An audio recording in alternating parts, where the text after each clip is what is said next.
Allah. Lanjutan dari kisah kita, sirah nabawiyah kita di tahun pertama dakwah secara terang-terangan Rasulullah SAW sudah selesai pada apa Pak terakhir Pak? Hijrahnya para sahabat ke Habasyah, ya, ke Ethiopia. Gelombang pertama, gelombang kedua terjadilah dialog dengan Amr bin As, sudah selesai. Pada hari ini insyaallah kita akan masuk kepada masuk Islamnya dua orang yang sangat berpengaruh di dalam sejarah Rasulullah, sejarah Islam. Yang pertama adalah Hamzah, paman Rasulullah SAW, kakak daripada Abdullah, ayahnya Rasulullah. Sejarah masuk Islamnya Hamzah, pada satu hari, Bapak Ibu yang dimuliakan Allah, di tahun ke-4 Hijriah. Ada yang mengatakan ini sudah masuk di tahun ke-5, ada yang mengatakan di akhir-akhir tahun ke-4 kenabian, mohon maaf bukan Hijriah, di akhir-akhir tahun ke-4 kenabian. Rasulullah SAW ketika dalam satu perjalanan di kota Mekah, di dekat Ka'bah, tiba-tiba berpapasan dengan Abu Jahal. Abu Jahal, Pak. Sebelumnya yang memukul Rasulullah itu adalah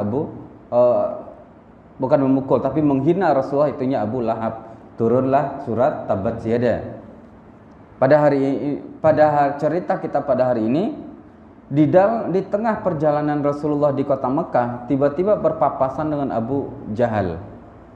Abu Jahal menghina Rasulullah SAW dengan mengatakan, "Ya Muzammam." Muzammam itu lawan daripada Muhammad, Pak. Muhammad itu orang terpuji, Muzammam itu orang yang tercela. Kemudian Rasulullah tidak menjawab, diam saja. Sebagian riwayat mengatakan bahwa tiba-tiba Abu Jahal menampar Rasulullah SAW. Ada yang mengatakan bahwa Abu Jahal mengambil batu lalu memukulkan ke kepala Rasulullah SAW. Saking marahnya, Pak, sangat marah sekali. Setelah itu bercucuranlah darah dari Rasulullah. Kemudian Abu Jahal tidak selesai sampai di situ, masih dihina. Setelah dia merasa puas, maka Rasulullah SAW segera berlalu dan meninggalkan Abu Jahal. Dan dalam Al-Quran surah Al-Furqan kan Allah mengatakan demikian, Pak.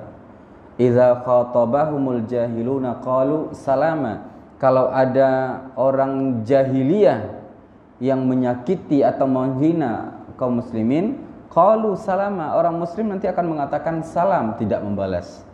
Maka Rasulullah bersabar, Pak. Ternyata takdir Allah Subhanahu wa taala, ketika itu ada seorang perempuan, hamba sahayanya Hamzah, melihat peristiwa tersebut, Pak. Budak perempuan hamba sahaya Hamzah melihat Rasulullah ditampar oleh Abu Jahal. Dengan segera dia menuju rumah Hamzah, lalu dia katakan, "Ya Aba Imarah, ala ata'rifu ma fa'ala Abul Hakam bi Muhammadin sallallahu alaihi wasallam bi ibni akhlik?" Wahai Abu Imarah, gelar untuk Hamzah, Pak. Wahai Abu Imarah, tahukah kamu apa yang diperbuat oleh Abul Hakam, nama asli daripada Abu Jahal, bi ibni akhika, terhadap ponakan engkau? Kemudian dilanjutkan oleh seorang si hamba sahaya, "Wallahi, demi Allah saya melihatnya memukul Muhammad." Lalu Hamzah berkata, "Wa maza qal?" Apa yang dikatakan oleh jawaban dari Muhammad? "Ma qala illa salam." Dia tidak menjawab apa-apa kecuali damai, selesai. Maka ketika itu belum lagi masuk Hamzah ke dalam rumahnya, masih di atas kuda, dibalikkan kudanya, Pak, diputar arah menuju rumahnya, menuju Darun Nadwah. Di Darun Nadwah ini, Pak, pembesar-pembesar Quraisy sedang berkumpul membahas apa nih yang harus kita lakukan terhadap Muhammad. Akhirnya sampai di sana, Pak, dipanggil Abul Hakam, Abu Jahal, oleh Hamzah. Ketika dipanggil, semuanya menghadap kepada Hamzah. Hamzah berdiri di depan, yang tadi berada di dalam keluar.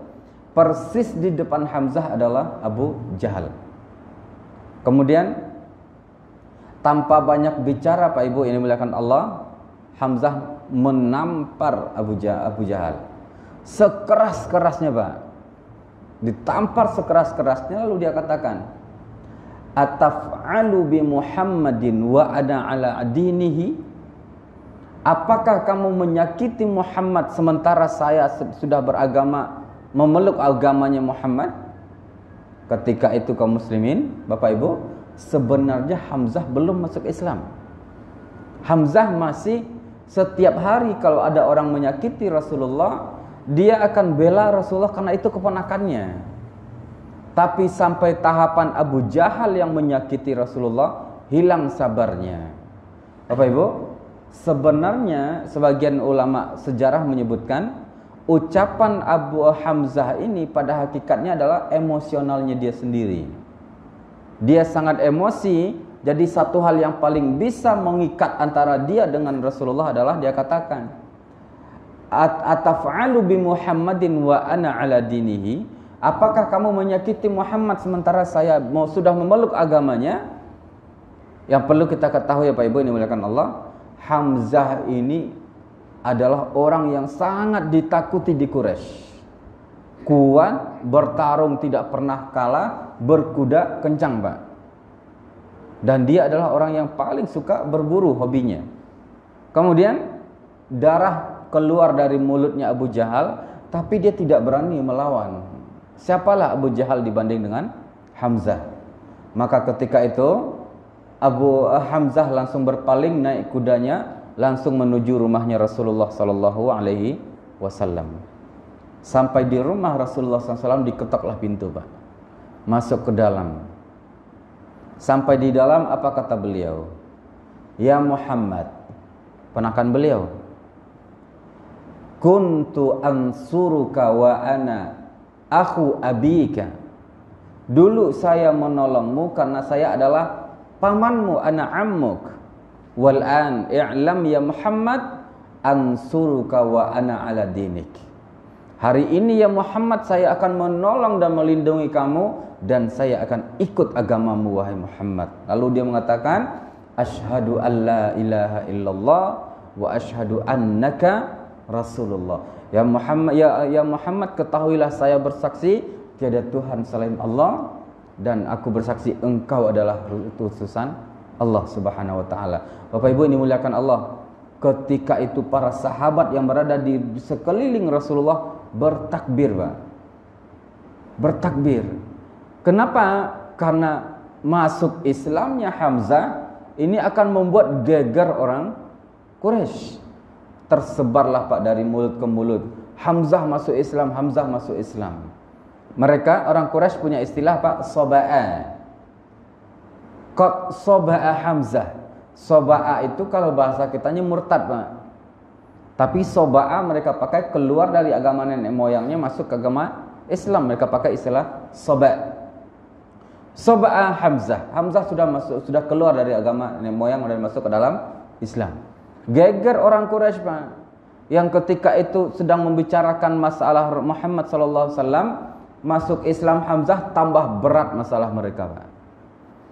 Maka ketika itu takbir berkumandang di dalam rumahnya Rasulullah bersama para sahabat, semuanya memeluk dan berbangga dengan masuknya Hamzah ke dalam Islam. Bapak Ibu dimuliakan Allah, semangat para sahabat ini memberikan inspirasi untuk para sahabat untuk mulai berdakwah secara lebih berani Pak. Semakin berani karena ada orang hebat yang masuk ke dalam agama Rasulullah SAW.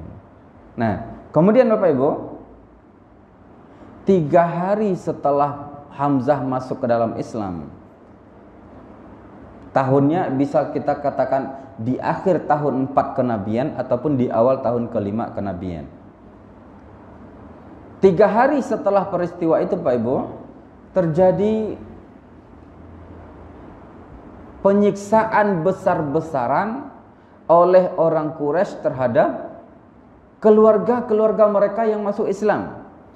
Hamba-hamba sahaya yang masuk Islam disiksa sekeras-kerasnya, Pak, sampai mereka mau kembali kepada Islam. Dan lebih hebat lagi, ada sebagian kabilah yang pemeluk Islamnya sudah cukup banyak, ketika dipaksa untuk kembali kepada agamanya, mereka protes dan terjadilah bentrok, Pak, dalam satu kabilah. Ketika bentrok besar itu terjadi, penyiksaan hamba sahaya terjadi, tiba-tiba ketika itu Umar bin Khattab lewat, Pak. Ketika dia lewat, dikatakan dalam hatinya, ra'su hadhil mas'alati Muhammad. Asal atau pangkal masalah ini adalah Muhammad. Lalu dia katakan, sa'aqtuluhu wa usallimu nafsi ila Bani Hashim. Saya akan bunuh Muhammad, setelah itu saya akan serahkan diri saya kepada Bani Hashim untuk diqisas. Bapak Ibu, Umar ini orang yang paling anti dengan perpecahan. Sampai-sampai dia mengatakan ketika sebelum masuk Islam, dini al-akhlaqul karimah. Agama saya itu, bagi saya agama itu adalah seseorang yang punya akhlak yang baik. Itu agama bagi saya, selesai. Siapa yang baik kepada orang tua, siapa yang sopan ke orang tuanya, itu adalah agama saya, kata Umar. Melihat perpecahan kabilah ini, Pak, Umar lalu berpikir untuk membunuh Rasulullah satu persatu, satu lawan satu tanpa ada penyiksaan. Pulang dia ke rumahnya, kemudian sampai di rumah diambil pedangnya, Pak. Diambil pedangnya, dan dia selama ini jarang memakai pedang karena tanpa pedang pun orang sudah takut kepada Umar. Diambil pedangnya lalu ditaruh di pinggangnya. Ketika itu saudarinya melihat, mau kemana? Saya mau ke tempat Muhammad. Apakah kamu mau masuk Islam? Dikata jawaban Umar, Bapak Ibu, lan yuslima Umaru qabla an yuslima himaruh. Umar tidak akan masuk Islam sebelum keledainya Umar masuk Islam terlebih dahulu. Mungkin, Pak? Saking kerasnya Umar, Pak. Dan dia sangat marah melihat perpecahan. Lan yuslima Umar hatta yuslima himaruhu. Umar tidak akan masuk Islam sampai keledainya duluan masuk Islam. Bahasa lainnya, Pak, dalam kepala Umar, keledainya lebih berpeluang masuk Islam daripada dia. Maka dia keluar dengan pedangnya. Sampai di luar dia berjalan dengan sangat cepat, Pak. Tiba-tiba salah seorang Quraisy melihat Umar ini kemana. Orang Quraisy ini, Pak, dia belum masuk Islam. Saya lupa namanya. Dia belum masuk Islam, tapi dia sudah tertarik ke dalam untuk masuk Islam. Ditanya, berpapasan dengan Umar, ditanya, ya Umar, ila ain? Mau kemana wahai Umar? Dijawab oleh dia, ila baiti Muhammad. Saya mau ketemu Muhammad. Nafaran binafarin. Satu lawan satu, kata Umar. Maka orang tadi mengatakan, dia berpikir, Pak, apa yang bisa saya lakukan untuk melindungi Rasulullah? Apa yang bisa saya lakukan untuk melindungi Rasulullah? Akhirnya terfikir oleh beliau siasat yang sangat hebat sekali. Ya Umar, qabla an tuqima amra Muhammadin fa'aqim amra baitika awalan. Sebelum kamu menyelesaikan masalah Muhammad, kamu selesaikan dulu masalah keluargamu sendiri. Kaget Umar. Man, siapa keluarga saya yang masuk Islam? Langsung, Pak, tertebak oleh Umar. Dikatakanlah oleh orang ini, Fatimatu ukhtuka wa zawjuha. Adik kamu Fatimah dan suaminya sudah masuk Islam. Marah Umar, Pak. Yang sudah dengan penuh semangat menuju rumah Rasulullah, dia berbalik menuju rumah adiknya.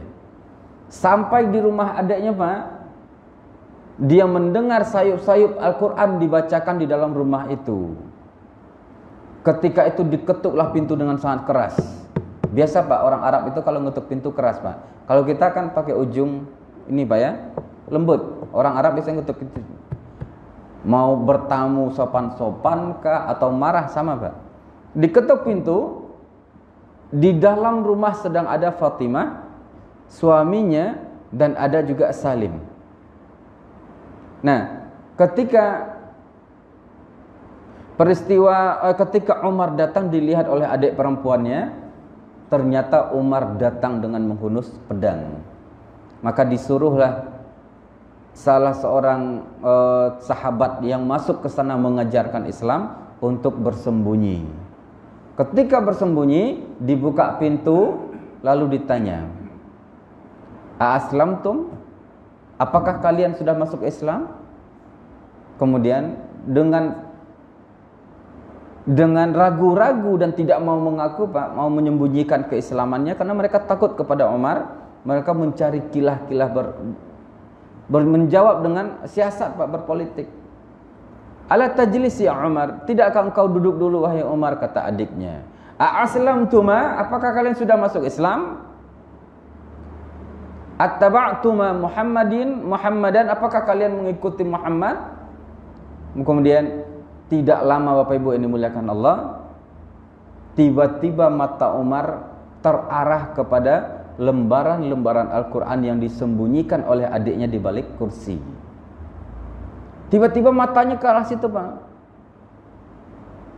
Setelah itu, ya semakin yakin Umar bahwa ini orang sudah masuk Islam. Ditariklah leher suami Fatimah, kemudian diangkat, Pak, keras-keras, disuruh mengaku, kemudian dihempaskan ke lantai, sampai di lantai dicekek, Pak, disuruh ngaku. Disuruh ngaku, tapi suami Fatimah tidak mau mengaku bahwa mereka sudah masuk Islam. Sampai ketika suami ini sudah susah untuk bernapas, tiba-tiba Fatimah datang dari belakang. "Ya aduwallah, na'am qad aslamna." Wahai musuh Allah, ketahuilah kami sudah masuk Islam.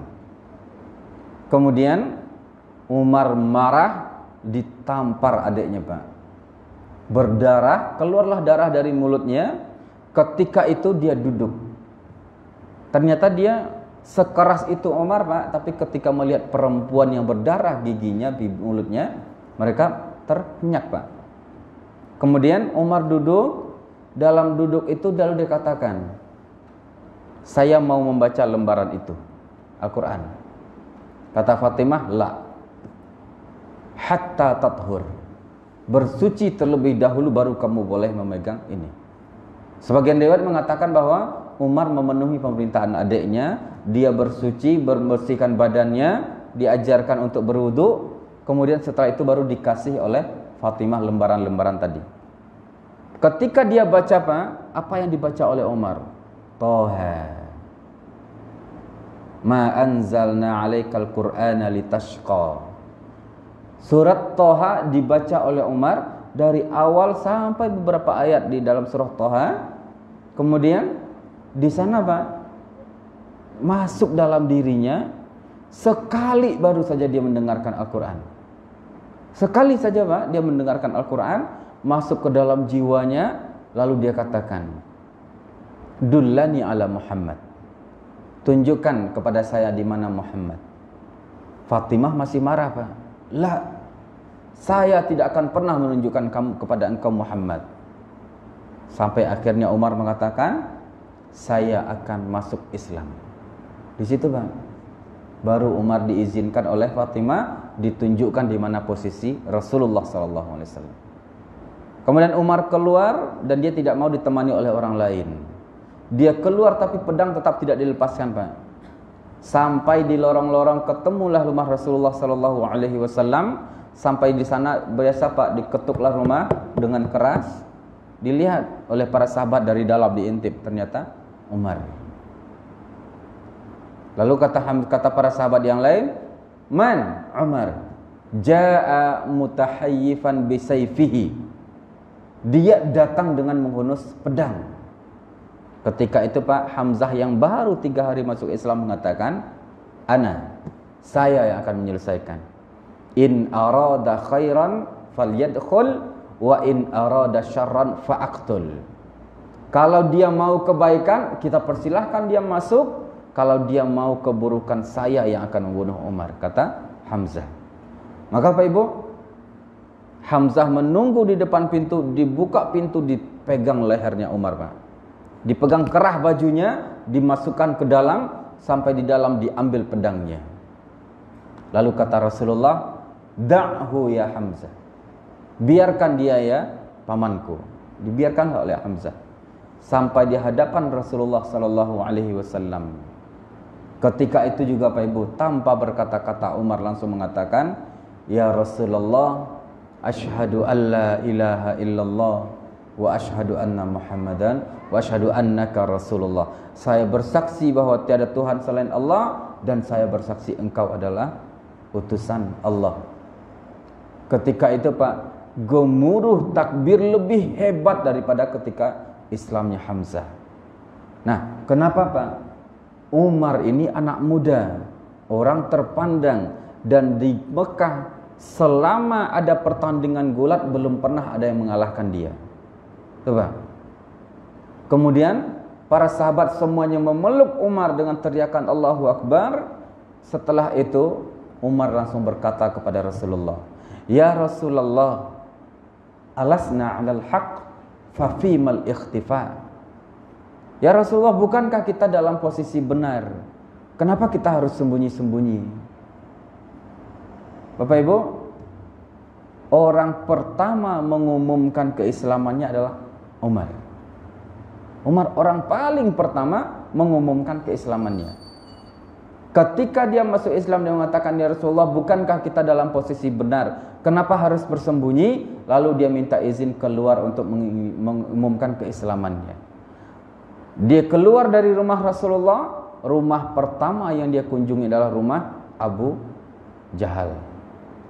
Diketok pintu Pak. Abu Jahal ini termasuk orang yang paling senang kalau Umar datang.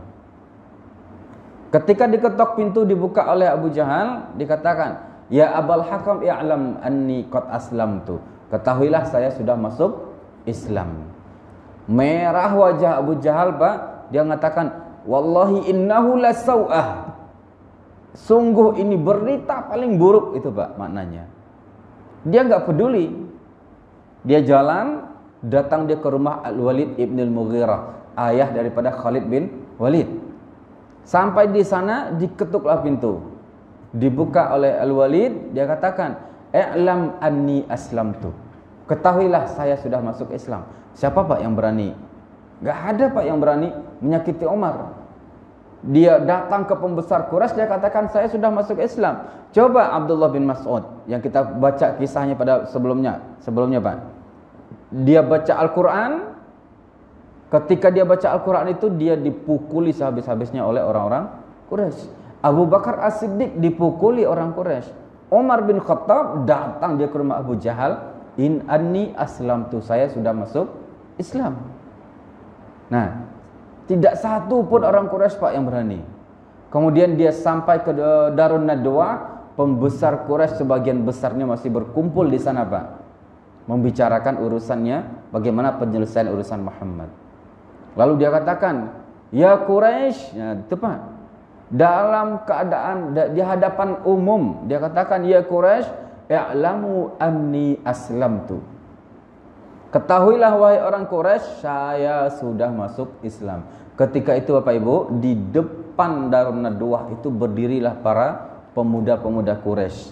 Amr bin As, Ikrimah, Khalid bin Walid, Safwan. Ini pembesar-pembesar Quraisy, pemuda-pemuda Quraisy yang ayah-ayah mereka adalah orang-orang besar Quraisy di dalam sedang membicarakan urusan Rasulullah.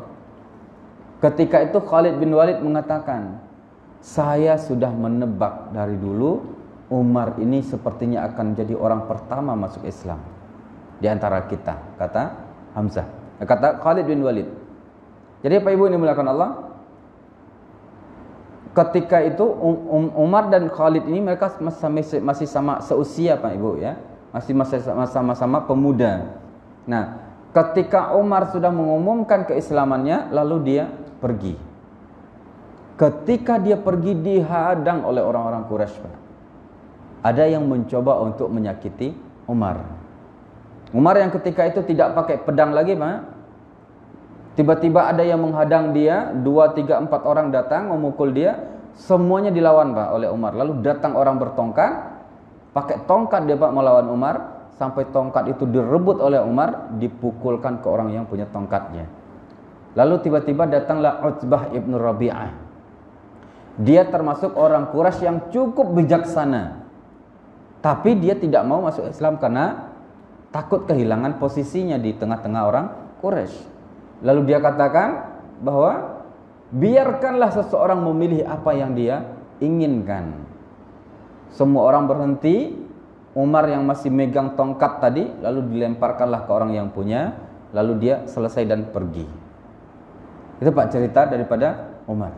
Nah, sejak hari itulah Umar sudah memeluk Islam. Dua orang ini merubah sejarah Islam. Yang selama ini bersembunyi-sembunyi, kalau muncul dipukul dan disakiti. Setelah Umar kembali ke rumah Rasulullah, lalu kaum muslimin keluar dari rumah Rasulullah dengan rombongan yang sangat ramai, lalu tawaf di sekeliling Ka'bah sambil meneriakkan la ilaha illallah, la ilaha illallah. Ketika itu Pak, Abu Jahal melihat dari depan Darun Nadwah, kaum muslimin tawaf di Ka'bah. Di bahagian depan, kiri dan kanan dijaga oleh siapa Pak? Hamzah dan Umar. Nah, siapa lagi Pak yang berani? Barisan paling depan Hamzah dan Umar. Ketika Abu Jahal mau turun menghabisi orang muslim, kata Utbah, la, jangan kamu sakiti, jangan kamu ganggu barisan yang paling depannya ada Umar dan Hamzah. Tidak mungkin. Takut Bang. Inilah wajah Islam ketika kaum muslimin sudah masuk ke dalam Islam ini, dua orang yang sangat kuat. Maka Bapak Ibu yang dimuliakan Allah, berjalanlah beberapa waktu sampai pada akhirnya ketika Rasulullah dan para sahabat sudah mulai sangat bergembira dengan masuk dua orang ini, pergerakan dakwah ketika itu Pak semakin masif, semakin meluas. Umar berdakwah ke sini, Hamzah berdakwah, dan para sahabat yang lain semakin luas gerak dakwahnya Pak. Sampai-sampai dakwah itu tidak lagi terbendung. Tidak terbendung Pak. Kemudian di bulan Ramadan di tahun yang sama, ketika Rasulullah membaca surah An-Najm, saat Rasulullah di Mekah nih Pak, orang-orang kan sangat senang ketika Rasulullah membaca Al-Quran. Mereka ikut mendengarkan Rasulullah membaca Al-Quran, sampai berkumpullah orang-orang Quraisy Pak, mendengarkan Rasulullah SAW. Sampai ketika sampai pada ayat sajadah disuruh bersujud. Kemudian semua orang muslim yang bersama Rasulullah sujud mengikuti sunnahnya Rasulullah. Tapi anehnya Pak, tanpa sadar orang Quraisy yang belum lagi Islam ikut pada ketika itu, ikut bersujud bersama Rasulullah SAW. Ketika sujud, sadar mereka Pak, kok kita ikutan sujud? Maka mereka bangkit. Mereka langsung mengatakan kepada Muhammad SAW, ya Muhammad, kamu sudah menghina sababta alihatana fa'azzamnaha bis-sujud. Kamu sudah menghina Tuhan kami, maka kami kembali muliakan Tuhan kami dengan cara bersujud. Padahal mereka hanyut dalam tilawahnya Rasulullah, lalu ikut bersujud bersama Rasulullah SAW. Kemudian Bapak Ibu yang dimuliakan Allah, peristiwa besar ini sampai ke Habasyah. Tadi Pak, kita sudah sebelumnya kita sudah mengenal ada dua gelombang kaum muslimin di Habasyah, di Taif. Ketika tiga peristiwa Islamnya Hamzah, Islamnya Umar, sujudnya orang Quraisy, sampai berita ke Habasyah. Tapi yang membawa beritanya enggak jelas Pak. Apa yang mereka sebutkan? Aslama Quraisy kulluhum. Orang Quraisy semuanya sudah masuk Islam. Lalu dia katakan, dari mana kamu tahu? Syahadtu Islama Hamzah wa Islama Umar. Saya menyaksikan Hamzah masuk Islam, Umar sudah masuk Islam. Kemudian dan saya menyaksikan orang Quraisy semuanya sujud di hadapan Rasulullah SAW. Sampai situ Pak ceritanya, yang sampai ke Habasyah. Sehingga sebagian kaum muslimin yang berada di Habasyah mengatakan, laja'na ilal habasyah lil amni fa in, kita datang ke Habasyah ini demi keamanan. Iza aslamat Quraisy, kalau sudah aman dan Islam semuanya di Quraisy, kita tidak perlu sembunyi, kata sebagian kaum muslimin. Nah, akhirnya sebagian kaum muslimin mulai merapikan barang-barang. Dia katakan, ana murtahil, saya balik lagi ke kota Mekah. Sebagian lagi mengatakan sampai banyak Pak kaum muslimin yang memilih untuk kembali balik ke kota Mekah. Isunya Pak apa? Islam Umar, Islam Hamzah membuat kaum muslimin menjadi kuat.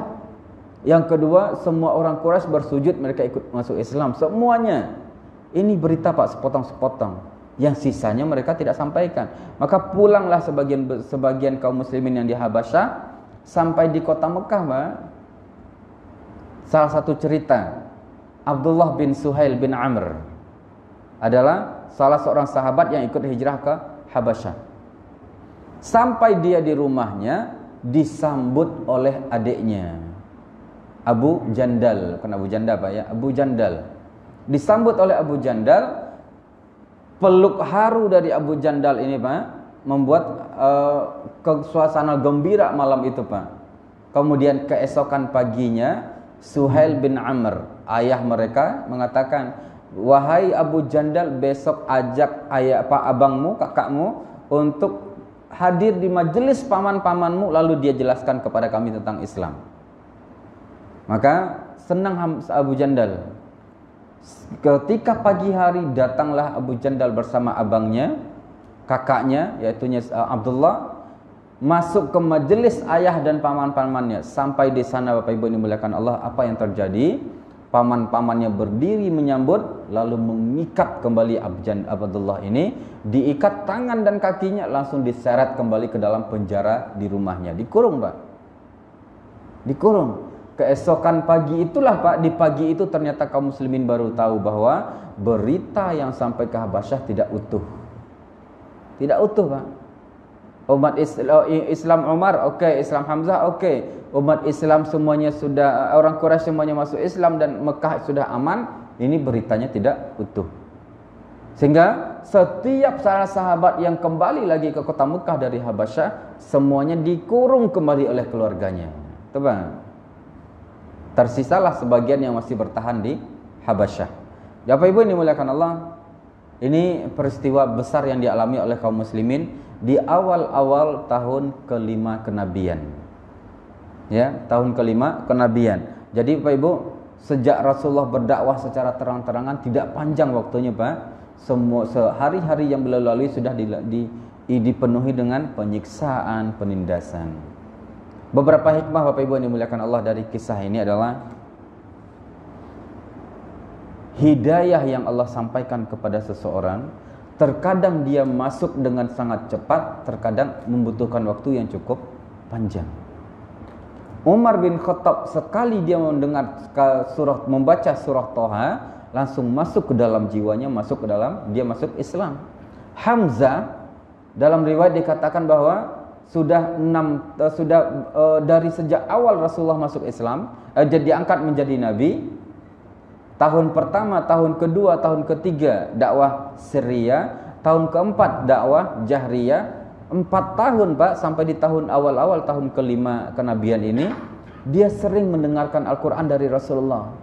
Karena ketika Rasulullah berdakwah, beliau jadi bodyguardnya Pak, pelindung Rasulullah, tapi belum masuk Islam. 4 tahun beliau mendengarkan Al-Quran, tapi enggak masuk ke dalam diri beliau. Lalu kenapa dia melindungi Rasulullah? Karena ini keponakan saya. Hanya itu Pak. Nah barulah di tahun keempat, akhir tahun keempat atau di awal tahun kelima inilah baru dia menyatakan keislamannya. Itu pun ketika keponakannya disakiti oleh Abu Jahal. Ini Pak, jadi hidayah. Tapi yang namanya hidayah harus dikejar Pak. Orang yang tidak mengejar hidayah, maka dia tidak akan sampai kepada dia. Oh saya nunggu datang hidayah lah baru saya masuk Islam. Atau kalau perempuan, kenapa belum berjilbab? Saya belum dapat hidayah, saya nunggu hidayah dulu. Enggak belajar, enggak akan pernah dapat hidayah. Yang kedua Bapak Ibu yang dimuliakan Allah, Islamnya Umar dan Hamzah ini mengajarkan kepada kita bahwa Islam butuh payung kekuatan. Coba. Islam memerlukan adanya kekuatan pelindung. Tidak cukup hanya dengan dakwah masjid, sementara ketika terjadi bentrok kita menyerah. Ketika terjadi ada masalah kita menyerah. Maka Islam yang dilindungi oleh kekuatan yang sangat besar, Islam itu akan sangat ditakuti, sangat disegani. Allah mengatakan dalam surah Al-Anfal, wa a'iddu lahum mastata'tum min quwwati wa min ribatil khail turhibuna bihi aduwallahi wa aduwakum. Persiapkanlah kekuatan kuda-kuda untuk membuat gemetar musuh-musuh Allah dan musuh-musuh kalian. Kata Allah Subhanahu wa taala, harus ada di antara kita yang menjadi tameng dan benteng untuk dakwah ini terus berjalan. Dan itulah Bapak Ibu yang dimuliakan Allah. Kalau sekarang kita lihat ini di dunia, mana Islam yang dilindungi oleh kekuatan politik dan kekuatan militer? Tidak ada Pak, kecuali Turki. Ya, kecuali Turki. Islam kita di Indonesia nggak bisa diharapkan Pak, pemerintah politik kita, militer kita diharapkan untuk Islam, tidak.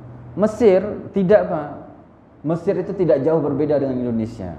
Bedanya Indonesia ini dicengkram oleh Cina, Mesir itu dikekang habis oleh Amerika. Sehebat apapun di sana, di sana ada Al-Azhar. Al-Azhar itu sudah dikekang oleh pemerintah dikekang oleh Amerika. Arab Saudi, Amerika. Ya, ada satu yang bebas dari cengkeraman musuh, Gaza, bukan Palestina.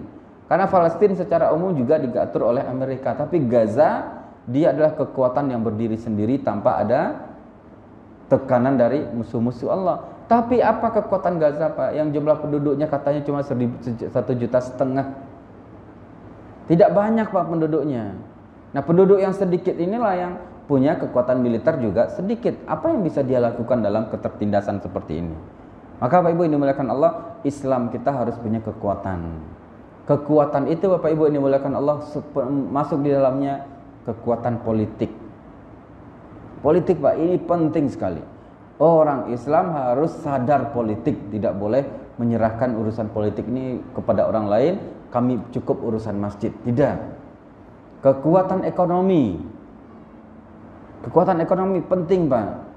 Kita suka belanja di pasar-pasar atau di warung-warung yang milik orang-orang kafir, milik musuh-musuh Allah, yang uang itu akan mereka pakai untuk mensupport pengkerdilan Islam.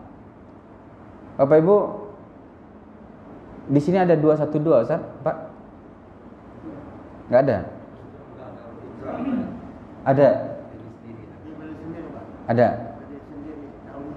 Nah, itu Pak, kalau ada warung-warung umat Islam yang bisa kita perkuat, kita belanja di situ Pak. Tapi di Alfamart, Indomart itu lengkap, bersih, rapi. Kita tidak usah pedulikan itu Pak. Ketika kita perkuat kekuatan ekonomi umat Islam, supermarket kita jauh akan lebih bersih, ya, jauh akan lebih terang, lebih rapi. Ini kekuatan ekonomi. Nah, ketika tidak ada di tempat kita Pak, minimal kita belanja di warung tetangga kita. Biarlah warungnya kecil-kecil, tapi apa yang kita butuhkan ada di situ. Belanja di situ Pak. Mudah-mudahan dengan kita sama-sama belanja di situ, dia jadi besar. Kalau dia jadi besar, infak ke masjidnya makin besar, gitu Pak. Ya, Bapak Ibu yang dimuliakan Allah, kekuatan politik, kekuatan ekonomi, dan yang ketiga kekuatan militer. Ini harus ada dari umat Islam. Kekuatan militer ini harus menjadi fokus umat Islam. Karena sekarang ini, apalagi Pak Ibu yang terbaru, misalkan terjadi pembunuhan dari pembunuhan Sulaimani.